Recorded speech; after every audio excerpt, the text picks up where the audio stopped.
नमस्कार दोस्तों, डेट है आज की 5 जनवरी 2022 और स्वागत है आपका एटोरियल डिस्कशन में। 3 इश्यूज आज हम डिटेल से डिस्कस करेंगे। सबसे पहले हम EWS से संबंधित इशू डिस्कस करेंगे।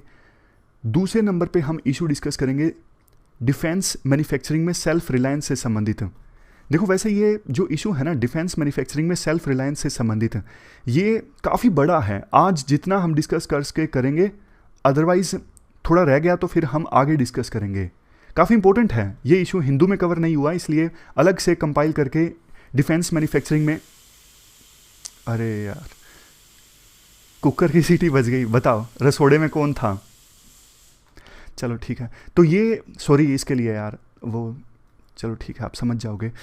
तो ये जो डिफेंस मैन्युफैक्चरिंग में सेल्फ रिलायंस वाला इशू है ना, काफ़ी ज़्यादा इंपॉर्टेंट है। आज हम डिस्कशन करेंगे इंपॉर्टेंट, और बाकी बच गया तो कल करेंगे। तीसरा इशू हम डिस्कस करेंगे जो साउथ ईस्ट एशियन कंट्रीज़ है ना, वहाँ पर किस प्रकार से चाइना और यूएसए अपना इन्फ्लुएंस जमाने के लिए लड़ रहे हैं, उससे संबंधित है। और ये जो इशू है ना एनजीओ वाला, आपको याद होगा 31 दिसंबर को हमने एनजीओ का इशू बहुत ज़्यादा डिटेल से डिस्कस किया था 15-20 मिनट में। तो आज इस आर्टिकल में ना उसी प्रकार के पॉइंट्स हैं कि सरकार ऐसे कर रही है, एनजीओस को ख़त्म कर रही है, एनजीओ दूर दराज के एरिया में जाके काम करते हैं, एफसीआरए की कंडीशंस इतनी ज़्यादा सख्त हैं, आधार कार्ड लाओ, ये लाओ, एडमिनिस्ट्रेशन पे इतना खर्च नहीं कर सकते, सरकार ने इतनी सारी कंडीशंस लगा दी हैं। तो वो पॉइंट्स हैं घुमा फिरा के फिर से जो हमने 31 दिसंबर को डिस्कशन की थी। तो नई चीज़ें डिस्कस करेंगे ना, ताकि आपका ज़्यादा सिलेबस कवर हो। पुरानी चीज़ क्यों डिस्कस करेंगे। कोट है आज का मिचेल ओबामा का, success is not about how much money you make, it is about difference you make in people's life. Success ये नहीं है कि आप कितना पैसा बनाते हो, सक्सेस ये है कि आप लोगों की लाइफ में कितना डिफरेंस ला सकते हो। चलिए डिस्कशन स्टार्ट करते हैं। First important article EWS issue से संबंधित है। आप GS पेपर सेकंड के इस टॉपिक से आर्टिकल को रिलेट कर सकते हो। देखो, सबसे पहले हम इस पूरे इशू का ना बैकग्राउंड जानते हैं, इस इशू के कोर में जाते हैं।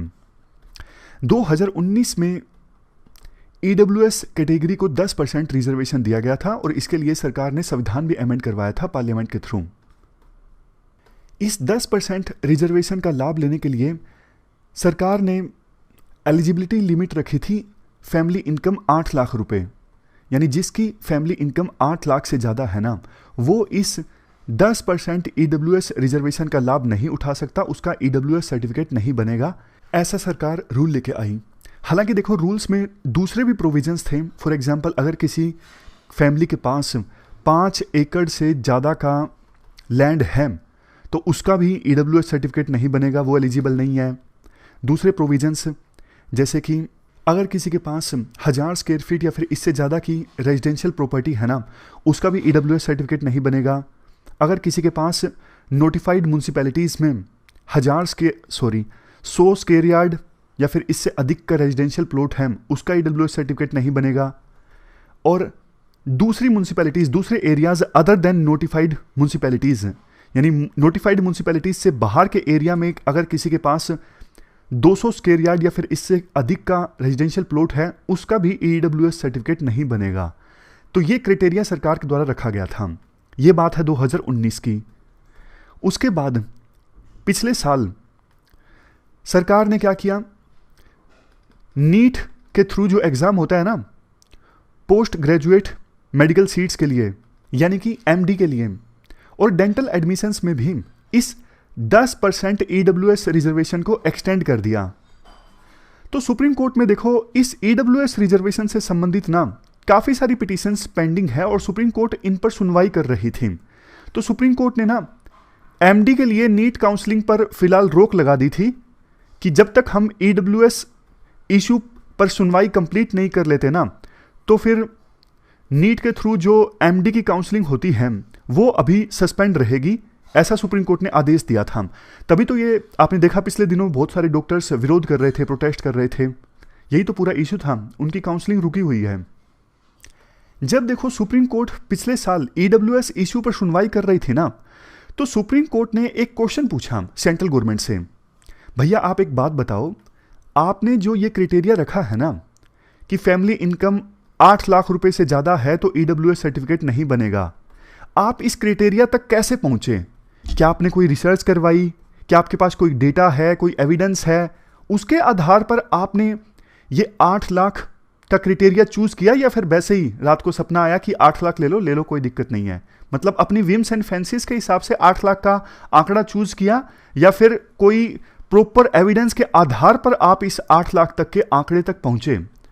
तो सेंट्रल गवर्नमेंट चुप हो गई, उनके पास जवाब नहीं था। सेंट्रल गवर्नमेंट ने कहा हम एक कमेटी गठित करते हैं। जो सोशल एंड जस्टिस मिनिस्ट्री है ना, उन्होंने एक कमेटी गठित की ये इन्वेस्टिगेट करने के लिए क्या इस क्राइटेरिया में बदलाव की आवश्यकता है या फिर नहीं है। तो उस कमेटी ने ना अपनी रिकमेंडेशंस दी।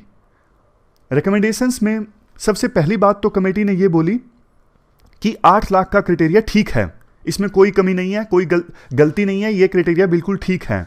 बात करें दूसरी कंडीशंस की, कमेटी ने कहा है इन सभी क्राइटेरियाज को रिमूव कर दिया जाए। ये अभी अभी हमने जो डिस्कस किया ना, 1000 स्क्वायर फीट या फिर उससे अधिक की किसी के पास रेजिडेंशियल प्रॉपर्टी है तो उसका ईडब्ल्यूएस नहीं बन सकता। नोटिफाइड म्यूनिसिपैलिटीज में 100 स्क्वायर यार्ड का अगर रेजिडेंशियल प्लॉट है तो उसका नहीं बन सकता, उससे ज़्यादा का है तो भी। और अगर नोटिफाइड म्यूनिसिपैलिटीज के अलावा दूसरे एरियाज में 200 स्क्वायर यार्ड या फिर इससे अधिक का प्लॉट है उसका भी नहीं बन सकता। तो कमेटी ने कहा है इन सब क्राइटेरियाज को रिमूव कर दिया जाए, लेकिन अभी नहीं, अगले एडमिशन साइकिल से।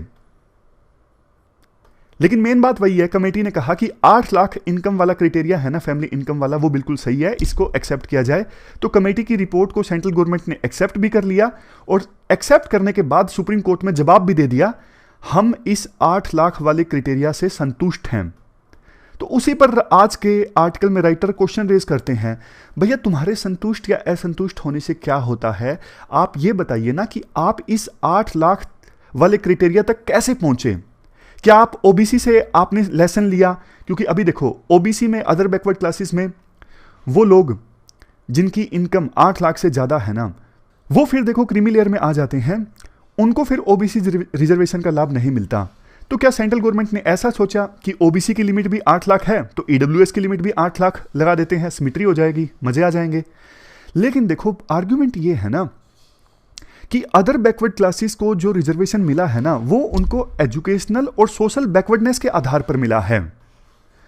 और 8 लाख का जो क्रीमी लेयर का कंसेप्ट है ना, वो ये है कि कोई पर्सन वो इतना ज़्यादा इकोनॉमिकली रिच हो गया कि उसकी जो सोशल और एजुकेशनल बैकवर्डनेस है ना, वो दूर हो गई, इसलिए ये क्रीमी लेयर का कंसेप्ट रखा गया है ओबीसी में। मतलब 8 लाख से ज़्यादा इनकम है, मतलब वो फैमिली जो है वो अमीर हो गई है, तो इस अमीरी के चलते उनकी जो सोशल और एजुकेशनल बैकवर्डनेस है ना, वो दूर हो जाएगी, इसीलिए अब उनको ओबीसी रिजर्वेशन का नाम नहीं मिलेगा। ये कंसेप्ट है ओबीसी में क्रीमी लेयर का। लेकिन ईडब्ल्यूएस का जो रिजर्वेशन है ना, वो सोशल बैकवर्डनेस के लिए थोड़ी ना है, वो तो गरीबी के लिए है, इकोनॉमिक बैकवर्डनेस के लिए है। तो ईडब्ल्यूएस और ओबीसी को आपस में आप कंपेयर नहीं कर सकते। अगर देखो हम 2011-12 के एनएसएसओ रिपोर्ट के कंज्यूमर एक्सपेंडिचर सर्वे के डेटा को कंसिडर करें ना, तो हमारे देश में ज़्यादातर जो लोग हैं ना, ज़्यादातर फैमिलीज इस रिजर्वेशन का लाभ उठा सकती हैं। डेटा की अगर बात करें, लिमिट काफ़ी ज़्यादा है 8 लाख की।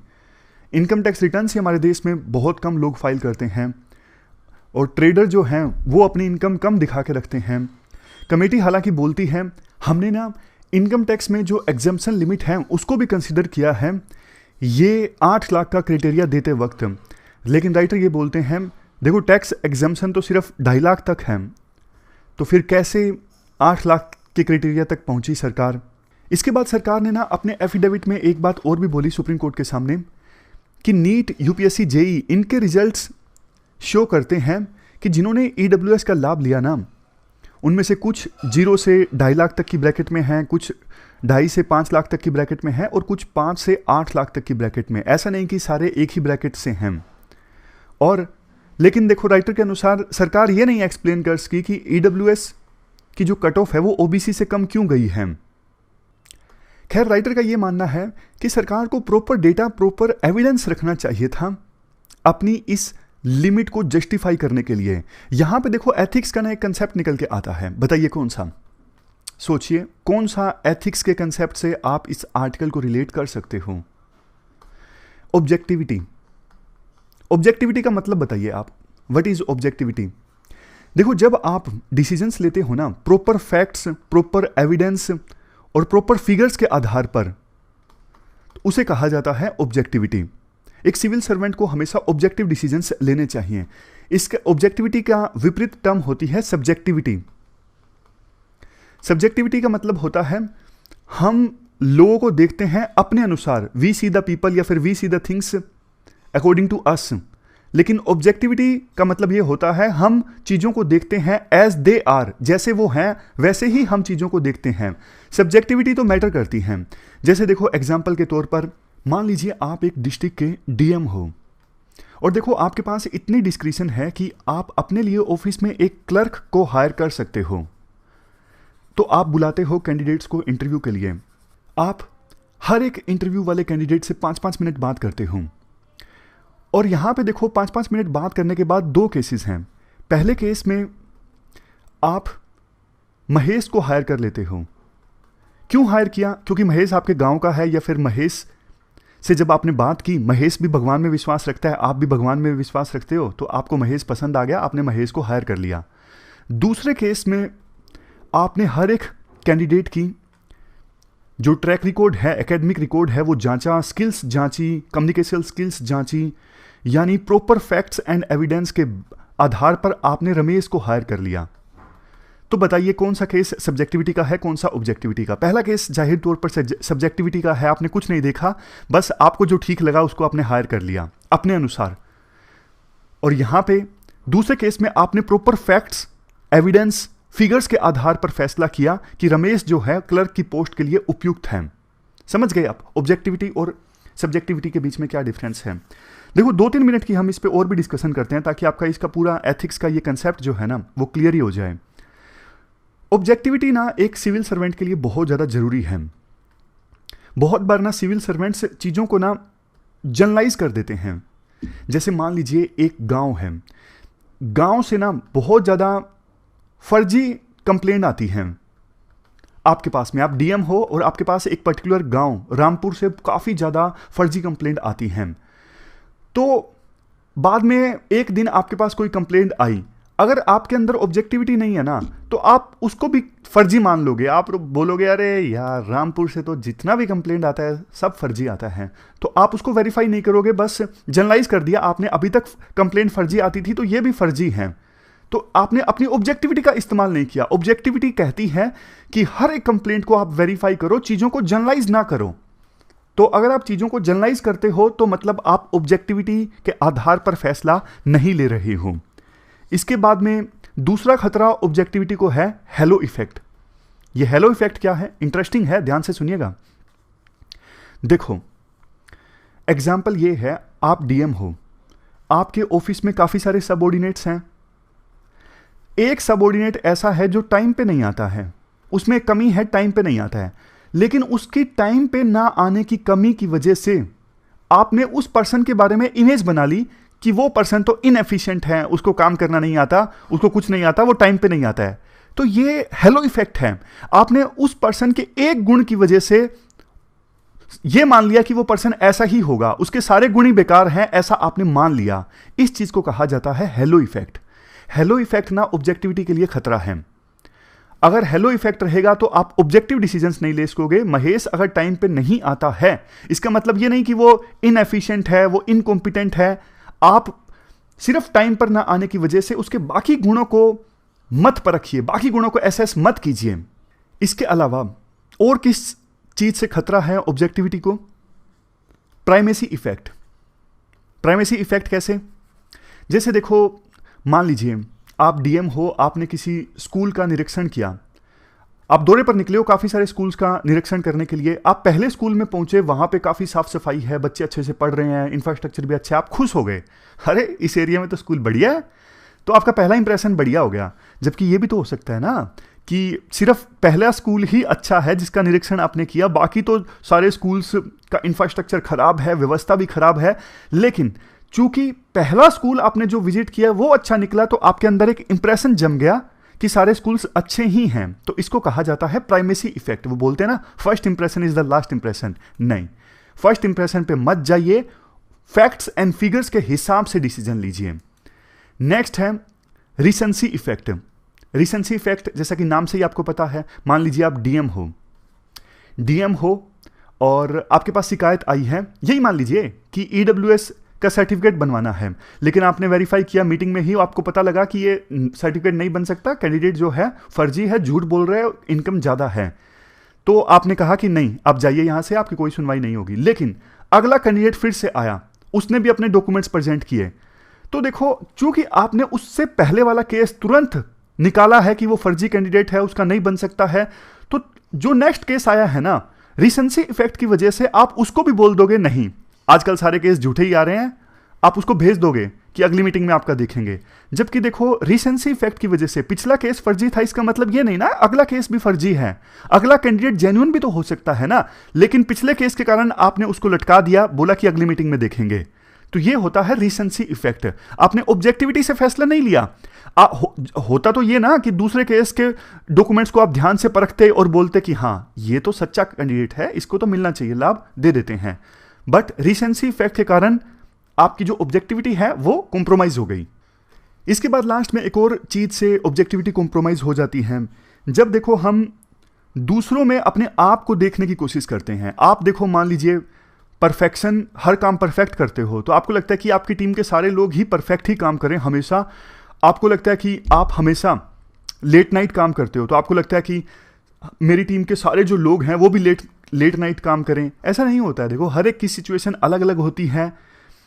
हो सकता है किसी को घर में प्रॉब्लम हो, कोई दिक्कत हो, दूसरी उसको घर में जल्दी जाना हो, तो वो ड्यूटी आवर्स पूरी करने के बाद वहाँ पे जाए। तो आप दूसरों में अपने आप को नहीं देख सकते। हर एक की सिचुएशन अलग है, हर एक पर्सन अलग अलग है। जब आप दूसरों में अपने आप को देखते हो ना, तो उस समय आपकी ऑब्जेक्टिविटी कॉम्प्रोमाइज हो जाती है। अब आप जल्दी से एक काम कर दीजिए, आप बताइए कि कब कब ऑब्जेक्टिविटी कॉम्प्रोमाइज होती है। मैं आपको जल्दी से रिवाइज करवा देता हूं 20 सेकंड में। सबसे पहले तो देखो जनरलाइजेशन, जनरलाइज हम चीज़ों को जब कर लेते हैं तो ऑब्जेक्टिविटी कॉम्प्रोमाइज हो जाती है। दूसरा हेलो इफेक्ट, किसी पर्सन के एक गुण की वजह से हम उसके बाकी गुण भी एसेस कर लेते हैं। तीसरा primacy effect, first impression is the last impression. चौथा रिसेंसी इफेक्ट, अभी केस फर्जी आया तो इसका मतलब अगला भी फर्जी होगा, ऐसा आप मान लेते हो। पांचवा दूसरों में अपने आप को देखना।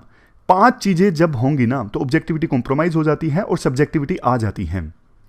अब लास्ट में बस एक और ऑब्जेक्टिविटी आपका कंप्लीट हो जाएगा अच्छे से। अब आप मुझे ये बताइए ऑब्जेक्टिविटी से सिविल सर्वेंट्स को क्या फायदा होता है, मतलब सिविल सर्वेंट्स में ऑब्जेक्टिविटी क्यों होनी चाहिए। ये क्वेश्चन यूपीएससी पूछ सकती है, मैं जल्दी से आपको बता देता हूं। देखो अगर सिविल सर्वेंट्स में ऑब्जेक्टिविटी होगी तो वो फैक्ट्स के आधार पर डिसीजंस लेंगे, ना कि इमोशंस के आधार पर। अगर सिविल सर्वेंट्स में ऑब्जेक्टिविटी होगी तो वो इम्पार्शियल होकर काम कर सकेंगे। वो ये नहीं देखेंगे ये मेरी कास्ट का है, मेरे धर्म का है, नहीं, वो इम्पार्शियल होकर काम कर सकेंगे। वो चीज़ों को जनरलाइज नहीं करेंगे। ऑब्जेक्टिविटी जब होगी तो सिविल सर्वेंट्स एथिकल डायलेमा से बाहर निकल सकते हैं। जब वैल्यूज में कन्फ्लिक्ट आता है, सिविल सर्वेंट्स मेरिट के आधार पर डिसीजन ले सकते हैं, रिसोर्सेज को अच्छे से यूटिलाइज कर सकते हैं। ये सारे फायदे होंगे जब सिविल सर्वेंट्स में ऑब्जेक्टिविटी होती है। अब पूरी ऑब्जेक्टिविटी की हमने डिस्कशन कर ली। आप एक बात बताइए, क्या सेंट्रल गवर्नमेंट ने यहाँ पे ऑब्जेक्टिविटी से डिसीजन लिया या फिर नहीं लिया। राइटर के अनुसार तो सेंट्रल गवर्नमेंट ने ऑब्जेक्टिविटी के साथ डिसीजन नहीं लिया, क्योंकि सेंट्रल गवर्नमेंट को प्रॉपर डेटा रखना चाहिए था सुप्रीम कोर्ट के सामने कि 8 लाख तक की लिमिट तक वो कैसे पहुंचे हैं। लेकिन सरकार ने ऐसा कोई भी डेटा, कोई भी फैक्ट्स, कोई भी एविडेंस सुप्रीम कोर्ट के सामने नहीं रखा है कि वो 8 लाख तक की फिगर तक कैसे पहुंचे। तो राइटर के अनुसार 8 लाख तक का जो क्राइटेरिया है ना, इसमें ऑब्जेक्टिविटी का अभाव है। अब बताइए मजा आया या फिर नहीं। मतलब इस प्रकार से कंसेप्ट्स को रिलेट करके पढ़ते हैं तो कितना मजा आता है, कितना बढ़िया ढंग से कंसेप्ट है वो क्लियर होता है ना। अब आगे चलते हैं। इसके बाद नेक्स्ट आर्टिकल डिफेंस मैन्युफैक्चरिंग में सेल्फ रिलायंस से संबंधित है। आप जीएस पेपर 3 के इस टॉपिक से आर्टिकल को रिलेट कर सकते हो। देखो पिछले दिनों आपने देखा किस प्रकार से अफगानिस्तान पर तालिबान काबिज हो गया। अफगानिस्तान से हमें सिक्योरिटी थ्रेट है, एक तरफ हमारे पाकिस्तान है, दूसरी तरफ चाइना है। दोनों देशों से हमें सिक्योरिटी थ्रेट है। ऊपर से कश्मीर में इंसर्जेंसी है, नक्सलिज्म की प्रॉब्लम तो हालांकि कम हो गई है, अच्छी चीज़ है। तो इतनी सारी डिफेंस प्रॉब्लम से इंडिया जूझ रहा है। बट देखो वर्ल्ड की जो सेकंड लार्जेस्ट आर्म्ड फोर्स है ना इंडिया, इसकी बहुत सारी समस्याएं हैं। भारत देखो आर्म्स का सेकंड लार्जेस्ट इंपोर्टर है पूरे वर्ल्ड में। इंडिया को जितनी डिफेंस रिक्वायरमेंट है ना, उसमें से 60-70% तो इंडिया इंपोर्ट करता है। इंडिया कि वल्नरेबिलिटी देखो काफ़ी ज़्यादा है, मतलब इंडिया काफ़ी वल्नरेबल है थ्रेट से। जैसा मैंने आपको बताया, एक तरफ चाइना के साथ खतरा है, दूसरी तरफ पाकिस्तान के साथ खतरा है। तो यूएस, फ्रांस जैसे देशों को पता है इंडिया हथियार लेगा ही, इंडिया की मजबूरी है, इंडिया काफ़ी सारी थ्रेट्स का सामना कर रहा है। तो इस वजह से इंडिया को महंगे भी हथियार खरीदने पड़ते हैं, क्योंकि देखो जिसकी ज़रूरत होती है ना कोई चीज़, तो सामने वाला उसी हिसाब से उसको बेचता है। आप किसी दुकान पे कोई चीज़ लेने गए, सामने वाले को पता है ये परचेज करेगा ही, इसके पास और कोई चारा नहीं है, तो वो आपको महंगे दाम पे बेचेगा। वही इंडिया के साथ होता है। देखो डिफेंस मैन्युफैक्चरिंग इकोनॉमी के पर्सपेक्टिव से भी काफ़ी ज़्यादा इंपॉर्टेंट है, क्योंकि आज वर्ल्ड आर्म्स ट्रेड जो है ना $100 बिलियन के आसपास है। बट इंडिया कितना एक्सपोर्ट करता है डिफेंस के मामले में? बहुत ही ज़्यादा कम, नेग्लिजिबल। अगर डिफेंस मैन्युफैक्चरिंग पे हम फोकस करें ना, हमारी अनएम्प्लॉयमेंट कितनी ज़्यादा कम हो सकती है, आप सोच के देखिए।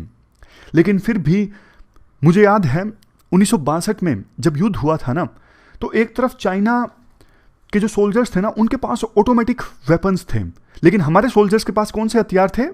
वो बंदूक नहीं होती, वो एक गोली चलाते हैं, फिर पीछे खींचते हैं, फिर दोबारा दूसरी गोली चलाते हैं, नाम मुझे याद नहीं आ रहा, लेकिन उनके पास ऑटोमेटिक वेपन्स AK-47 जैसे, मतलब एक ही समय में काफ़ी गोलियां निकले। और हमारे सोल्जर्स के पास एक समय में एक ही गोली निकले और उसके बाद उसको आपको पीछे खींचना पड़ेगा नाली को, और फिर वो गोली चलेगी। तब एक फेमस लीडर ने कहा था कि जब तक हम हथियारों के मामले में सेल्फ सफिशिएंट नहीं होंगे, तब तक हम चाइना जैसे देशों के थ्रेट का सामना नहीं कर सकते। वो दिन है और आज का दिन है। आज भी हमारे लीडर्स वही बात करते हैं कि डिफेंस मैन्युफैक्चरिंग में हमें सेल्फ सफिशिएंट होना होगा। लेकिन क्वेश्चन ये उठता है कि इतने साल हो गए, अभी तक हम डिफेंस मैन्युफैक्चरिंग के मामले में सेल्फ सफिशिएंट क्यों नहीं हो? उसके रीजंस जानते हैं। देखो, भारत के एक पूर्व आर्मी चीफ हैं VP मलिक, उन्होंने एक इंटरव्यू में कहा था कि भारत में ना डिफेंस मैन्युफैक्चरिंग पर शुरू से ही PSUs का डोमिनेंस रहा है। आपको तो पता है, देश जब आज़ाद हुआ था तो हमारे देश में PSUs का बोलबाला था, और प्राइवेट मैन्युफैक्चरिंग पे सरकार ने बहुत कम फोकस किया था। HAL यानी हिंदुस्तान एरोनॉटिकल्स लिमिटेड, ये तो पहले प्राइवेट थी आज़ादी से पहले और आज़ादी के थोड़े सालों बाद भी, लेकिन 1964 में HAL का IAF यानी इंडियन एयरफोर्स फैक्ट्री के साथ में मर्जर कर दिया गया। लेकिन देखो, बहुत सालों तक जब हम डिफेंस मैन्युफैक्चरिंग में आगे नहीं बढ़ सके, फिसड्डी साबित हुए दूसरे देशों के कंपैरिजन में, तब सरकार को लगा कि डिफेंस मैन्युफैक्चरिंग में प्राइवेटाइजेशन को अलाउ करना चाहिए। तो 2001 में प्राइवेटाइजेशन को अलाउ कर दिया गया, यानी प्राइवेट कंपनीज को मौका दिया गया कि आप भी आइए डिफेंस सेक्टर में मैन्युफैक्चर कीजिए। लेकिन अभी तक प्राइवेट कंपनीज का जो टर्नओवर है ना डिफेंस सेक्टर में, सिर्फ और सिर्फ 15,000 करोड़ है, और जो PSUs हैं उनका टर्नओवर डिफेंस सेक्टर में है 60,000 करोड़ का। सरकार का देखो पहले यह सोचना था कि डिफेंस सेक्टर में PSUs का डोमिनेंस रहेगा ना, तो ये देश हित में है, क्योंकि PSUs को देखो सरकार कभी भी कुछ भी बोल सकती है, ये हथियार बनाइए, ये मत बनाइए, ऐसा कीजिए, वैसा कीजिए, लेकिन प्राइवेट कंपनीज को आप आदेश नहीं दे सकते ना एक लेवल के बाद ज़्यादा। ऐसा ना हो, सरकार को लगता था कि ऐसा ना हो कि हम युद्ध में हों और हमें हथियारों की जरूरत है, प्राइवेट कंपनीज हमें ब्लैकमेल करने लगे। PSUs ये सब काम नहीं करते, PSUs पे सरकार का कंट्रोल होता है, इसलिए सरकार शुरू से ही डिफेंस सेक्टर में PSUs का डोमिनेंस चाहती थी। बट देखो, PSUs की अपनी प्रॉब्लम्स हैं, जैसे शेखटकर कमेटी की रिपोर्ट आई थी 2016 में। इस कमेटी ने कहा कि PSUs में ना क्वालिटी की कमी है, अच्छे हथियार नहीं बना पाते PSUs, कॉस्ट जरूरत से ज़्यादा लग जाती है। लगना चाहिए था किसी प्रोजेक्ट पे 1,000 करोड़ रुपए, खर्च कर दिए 5,000 करोड़ रुपए, और डिले भी होता है, टाइम लिया 1 साल का, प्रोजेक्ट कंप्लीट हो रहा है 5 साल में। वैसे देखो, मैन्युफैक्चरिंग के साथ साथ R&D में यानी रिसर्च एंड डेवलपमेंट में भी PSUs का ही डोमिनेशन रहा है। आप देखिए DRDO ने हालांकि देखो अच्छी खासी सक्सेस दी है, मिसाइल सिस्टम में DRDO ने सक्सेस अर्जित की, लेकिन आज के समय में आप देखिए DRDO के ज़्यादातर जो प्रोजेक्ट्स हैं ना वो डिले हो रहे हैं। ये मैं नहीं बोल रहा, आर्टिकल नहीं बोल रहा, कैग की रिपोर्ट बोलती है 2015 की। DRDO की 11 लैब्स तो ऐसी हैं जिनमें कोई आउटपुट नहीं है, इसलिए उन्हें बंद करने का सुझाव दिया गया है कैग के द्वारा। DRDO में देखो रिक्रूटमेंट की बहुत ज़्यादा दिक्कत है, रिक्रूटमेंट की दिक्कत जैसे कि फ्रेश टैलेंट जो है ना वो DRDO में नहीं आ पा रहा है, PhD लेवल साइंटिस्ट की कमी है, इंडिया का जो बजट है R&D में वो नहीं बढ़ पा रहा है, और प्राइवेट कंपनीज R&D करना नहीं चाहती, उन्हें लगता है कि हमारी सारी जो इन्वेस्टमेंट है वो वेस्ट हो जाएगी। देखो, डिफेंस मैन्युफैक्चरिंग का कम होने का एक बड़ा कारण रेड टेपिज्म भी है, लाल फीताशाही। ब्यूरोक्रेट्स जो छोटी छोटी चीज़ों को लेके प्रोजेक्ट को अटका देते हैं ना, वो भी है। इंडिया के एक आर्मी चीफ ने सेमिनार में बताया था कि डिफेंस मॉडर्नाइजेशन में सबसे बड़ा इशू है प्रोसीजरल बोटलनेक्स। मतलब कि भारत में डिफेंस एक्विजिशन के रूल्स बहुत ज़्यादा कॉम्प्लेक्स हैं। अब आपको लगा होगा, अरे हम तो बात मैन्युफैक्चरिंग की कर रहे हैं ना, तो एक्विजिशन कहाँ से आ गया? देखो, बहुत बार ना आप दूसरी कंपनी से, विदेशी कंपनी से इस प्रकार के कॉन्ट्रैक्ट साइन करते हो, हम आपसे हथियार तो खरीद लेंगे, लेकिन बदले में आपको टेक्नोलॉजी देनी पड़ेगी ताकि फ्यूचर में हम मैन्युफैक्चरिंग कर सकें। तो डिफेंस एक्विजिशन से भी टेक्नोलॉजी देश में आती है। बट देखो, डिफेंस एक्विजिशन में लंबा समय लग जाता है। आप राफेल में देखिए, राफेल को परचेज करने में कितना समय लग गया। HAL अभी तक IF के ऑर्डर्स को कंप्लीट नहीं कर पा रहा है। मतलब इंडियन एयरफोर्स ने जो ऑर्डर दिए थे ना हिंदुस्तान एरोनॉटिकल लिमिटेड को, वो कंप्लीट नहीं कर पा रहे हैं। पर आर्म्ड फोर्सेस भी डिले के लिए कुछ कुछ जिम्मेदार हैं। कैसे? आर्म्ड फोर्सेस देखो अपनी डिमांड बदल लेती हैं। जैसे पहले इंडियन एयरफोर्स ने जो कहा था ना कि हमें ऐसा तेजस चाहिए, वैसा तेजस जब बनने वाला था, थोड़ा डिले हो गया, तो इंडियन एयरफोर्स ने कहा कि थोड़ा आप फीचर्स हमें और लेटेस्ट चाहिए। तो HAL ने कहा कि और लेटेस्ट फीचर्स आपको अगर चाहिए तो फिर थोड़ा और इंतजार करना पड़ेगा। ऐसे ऐसे करके प्रोजेक्ट्स जो हैं वो डिले होते जाते हैं। और भारत की डोमेस्टिक प्राइवेट कंपनीज की हम बात करें, उन्हें तो देखो ज़्यादा मौका मिलता नहीं है। जैसे देखो, मैं आपको एग्जाम्पल देता हूँ। हमारी जो डोमेस्टिक डिफेंस कंपनीज है ना, उनको छोटे छोटे प्रोजेक्ट्स बनाने का मौका मिलता है, जिससे उनकी कैपेसिटी डेवलप नहीं हो पाती। और बहुत बार ऐसा होता है कि प्राइवेट कंपनीज जो है ना डिफेंस सेक्टर में, वो आपसी कंपटीशन के कारण भी उनको ऑर्डर नहीं मिल पाता, ऑर्डर डिले हो जाते हैं। आपको लगा होगा कैसे? बहुत बार ऐसा होता है कि किसी प्राइवेट कंपनी को टेंडर मिला तो उसके खिलाफ पिटीशन फाइल कर दी गई दूसरी प्राइवेट डिफेंस कंपनी के द्वारा सुप्रीम कोर्ट में, तो इसकी वजह से चीज़ें लटक गई। वैसे इंडिया की बहुत सी प्राइवेट डिफेंस कंपनीज हैं, जैसे महिंद्रा, टाटा, ये आर्मर्ड व्हीकल बनाती हैं, लेकिन उनकी टेक्नोलॉजी को वो अपडेट नहीं करती। जैसे यूएसए की कंपनीज के द्वारा जो आर्मर्ड व्हीकल बनाए जाते हैं ना, काफ़ी स्ट्रॉन्ग हैं, लेकिन महिंद्रा, टाटा जो आर्मर्ड व्हीकल बनाती है ना, इनको हर एक टेरेन में आप यूज़ नहीं कर सकते। तो डिफेंस सेक्टर में हम पिछड़े हैं ना, इसका एक रीज़न ये भी है, भारत सरकार के पास कोई लॉन्ग टर्म विजन नहीं है, चीज़ों को कैसे एग्जीक्यूट करना है। इंडिया का डिफेंस बजट थोड़ा नहीं है, 2020-21 में था 65 बिलियन का, क्या है पता नहीं, रुपीज़ है या डॉलर है। 13.5% 65 बिलियन का चला जाता है सिर्फ और सिर्फ पेंशन में। अब देखो, पेंशन और सैलरी में आपका सारा डिफेंस एलोकेशन चला गया, तो आप बताइए क्या तो हथियार परचेज करेंगे, क्या तो हथियार को मॉडर्नाइज करेंगे, क्या तो ऑर्डर देंगे? ऐसे युद्ध नहीं लड़ा जाएगा ना। तो हमें देखो, कॉस्ट कटिंग अगर टेक्नोलॉजी चाहिए तो रिसर्च करनी होगी ज़बरदस्त वाली, डिफेंस एक्विजिशन भी करनी होगी अगर जहाँ ज़रूरत है। समझ गए? तो ये हमने थोड़ा सा डिफेंस सेक्टर से संबंधित चीज़ें डिस्कस की। क्वेश्चन इस बार यूपीएससी पूछ सकती है, हालांकि थोड़ा सा हम कल और भी डिस्कस करेंगे। फिलहाल अभी हम चलते हैं अगले आर्टिकल की तरफ। इसके बाद नेक्स्ट आर्टिकल यूएस का साउथ ईस्ट एशिया में रोल से संबंधित है। आप जीएस पेपर 2 के इस टॉपिक से आर्टिकल को रिलेट कर सकते हो। क्या कंटेक्स्ट है? दिसंबर 2021 में यूएस के जो सेक्रेटरी ऑफ स्टेट है ना, एंटनी ब्लिंकन, ये साउथ ईस्ट एशिया की यात्रा पर गए थे और सेक्रेटरी ऑफ स्टेट बनने के बाद उनकी साउथ ईस्ट एशिया में पहली यात्रा थी। देखो, पिछले कुछ महीनों में यूएसए की तरफ से कई हाई प्रोफाइल विजिट्स हुई हैं साउथ ईस्ट एशिया में। ब्लिंकन इंडोनेशिया में गए, मलेशिया में गए, थाईलैंड जाना चाहते थे, लेकिन ज़्यादा देर रुके नहीं वहाँ पे, क्योंकि उनके स्टाफ में किसी को कोविड हो गया था। तो वहाँ पे धरती पर उन्होंने कदम रखा, थाईलैंड के डिप्टी प्राइम मिनिस्टर को दुख व्यक्त किया और वहाँ से निकल गए।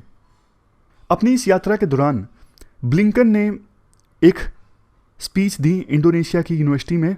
वहाँ पर उन्होंने ना 5 कोर प्रिंसिपल्स बताए जो free and open Indo Pacific जो स्ट्रेटजी है यूएसए की, उसे शेप करेंगे। ये इतना डिटेल में उनके प्रिंसिपल्स हैं, हम क्यों डिटेल में जाने आप, लेकिन एसेंस समझिए। ये 5 प्रिंसिपल्स क्यों दिए यूएसए के विदेश मंत्री ने इंडोनेशिया में जाके? वो इसलिए दिए क्योंकि देखो, यूएसए ना साउथ ईस्ट एशियन कंट्रीज को ये भरोसा दिलाना चाहता है, हमारी जो इंडो पैसिफिक स्ट्रेटजी है ना, वो सिर्फ चाइना का मुकाबला करने के लिए नहीं है। बेशक चाइना का कंटेन करने के लिए वो पॉलिसी है, लेकिन सिर्फ चाइना को कंटेन करने के लिए वो पॉलिसी नहीं है। हमारी जो इंडो पैसिफिक स्ट्रेटजी है वो दूसरे एस्पेक्ट्स पर भी फोकस करती है, ट्रेड, कनेक्टिविटी, इंफ्रास्ट्रक्चर डेवलपमेंट, आगे आएगा भी इस आर्टिकल में।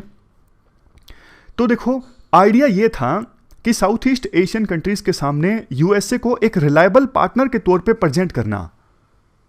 यूएसए इस बात को जानता है कि जो साउथ ईस्ट एशियन कंट्रीज है ना, वो यूएसए और चाइना के बीच साइड लेने से कतराते हैं।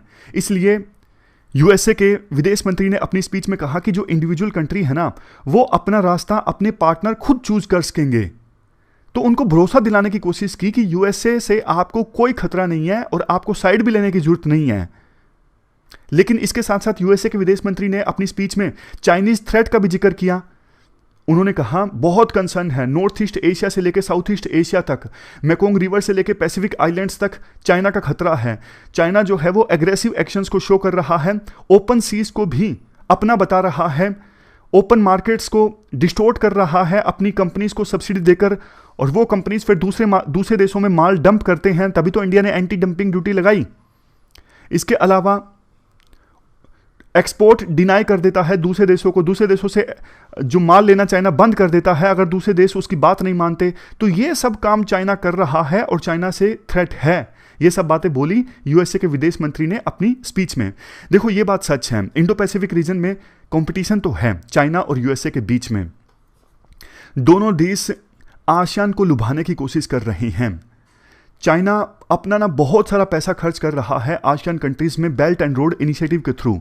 इसके जवाब में यूएसए के अपने इनिशिएटिव्स हैं। यूएसए ने अपने एलाय कंट्रीज के साथ मिलके build back better world initiative और ब्लू डॉट नेटवर्क इनिशिएटिव, ये दो अलग अलग इनिशिएटिव हैं। तो इन इनिशिएटिव्स के माध्यम से यूएसए अपने एलाय कंट्रीज के साथ मिलके साउथ ईस्ट एशिया कंट्री में इन्वेस्ट करने की कोशिश करेगा ताकि चाइना के बेल्ट एंड रोड इनिशिएटिव का सामना किया जा सके। इसके साथ साथ यूएसए जो डिस्प्यूटेड सीज है ना, साउथ चाइना सी में जो डिस्प्यूटेड वाटर हैं, वहां पे फ्रीडम ऑफ नेविगेशन ऑपरेशन भी चलाता है ताकि चाइना की दादागिरी को रोका जा सके और चाइना के जो अनलॉफुल क्लेम है ना, ये हमारा रीजन है, उसका सामना किया जा सके। तो इसके लिए USA freedom of navigation operation चलाता है साउथ चाइना सी में डिस्प्यूटेड वाटर्स में। ब्लिंकन यानी यूएसए के विदेश मंत्री ने अपनी स्पीच में यह भी कहा कि साउथ चाइना सी में जो फ्रीडम ऑफ नेविगेशन बाधित हो रही है ना चाइना के एक्शंस की वजह से, इससे देखो $3 ट्रिलियन का जो व्यापार है हर साल, वो खतरे में आ सकता है चाइना के एक्शंस की वजह से। इसके बाद ये बोला जाता है कि साउथ ईस्ट एशिया का जो रीजन है ना, वो देखो चाइना के बेल्ट एंड रोड इनिशिएटिव के तहत सबसे ज़्यादा इन्वेस्टमेंट पाने वाले रीजन्स में से है कंबोडिया, लाओस। ये तो चाइना की साइड इनका झुकाव ज़्यादा है। इवन आसियान की यूनिटी को भी खतरे में डाल दिया जाता है इन देशों के द्वारा जब चाइना का इशू आता है आसियान में चर्चा के लिए। मतलब जब भी आसियान में चाइना के इशू पर या फिर चाइना से संबंधित इशू पर चर्चा होती है ना, कंबोडिया और लाओस ये चाइना का पक्ष लेते हैं और इस वजह से कई बार आसियान की जो यूनिटी है ना, वो भी खतरे में आ जाती है। तो अगर यूएसए को इंडो पैसिफिक रीजन में चाइना के इन्फ्लुएंस को कम करना है ना, तो इन्वेस्टमेंट करनी होगी। ये बात ब्लिंकन भी जानते हैं, इसी वजह से उन्होंने बोला कि हम ports, roads, power grids, broadband, ये सब जो इंफ्रास्ट्रक्चर के बिल्डिंग ब्लॉक है ना, इनसे कॉमर्स होता है, इनसे कनेक्टिविटी बढ़ती है, इन सब पर हम काम करेंगे साउथ ईस्ट एशिया में और मदद देंगे साउथ ईस्ट एशियन कंट्रीज को, क्योंकि कनेक्टिविटी, इंफ्रास्ट्रक्चर ये इंडो पैसिफिक रीजन की इंक्लूसिव ग्रोथ के लिए जरूरी है। इसके लिए देखो क्वाड ग्रुप के द्वारा भी एक इंफ्रास्ट्रक्चर कोऑर्डिनेशन ग्रुप बनाया गया है ताकि साउथ ईस्ट एशिया में ज़्यादा इन्वेस्टमेंट प्रमोट की जा सके। लास्ट में आर्टिकल में ये बोला जाता है, देखो यूएसए और चाइना के बीच जो कंपटीशन है ना आसियान को लेके, आसियान पे अपने इन्फ्लुएंस जमाने को लेके, ये कंपटीशन आगे तो और भी ज़्यादा हैवी देखने को मिलेगा। लेकिन आसियान को एकजुट रहने की आवश्यकता है। जितना आसियान कंट्रीज एकजुट रहेंगे ना, उतना ही इस रीजन को पूरा फायदा होगा। अगर आसियान कंट्रीज डिवाइड हो गए ना, कुछ देश यूएसए की साइड, कुछ चाइना की साइड, तो इससे साउथ ईस्ट एशिया में इनस्टेबिलिटी भी आ सकती है। फिर तो जैसा कोल्ड वार के दौरान जो ब्लॉक्स देखने को मिले थे ना, वैसे ही ब्लॉक्स याद कीजिए, जब कोल्ड वार चल रहा था कुछ देश यूएसए की साइड थे, कुछ यूएसएसआर के साइड थे, तो उसी प्रकार के ब्लॉक्स फिर से देखने को मिल सकते हैं। तो ये हमने पूरा आर्टिकल डिस्कस किया और हमारी आज की इस डिस्कशन में इतना ही है। Thank you very much for discussion.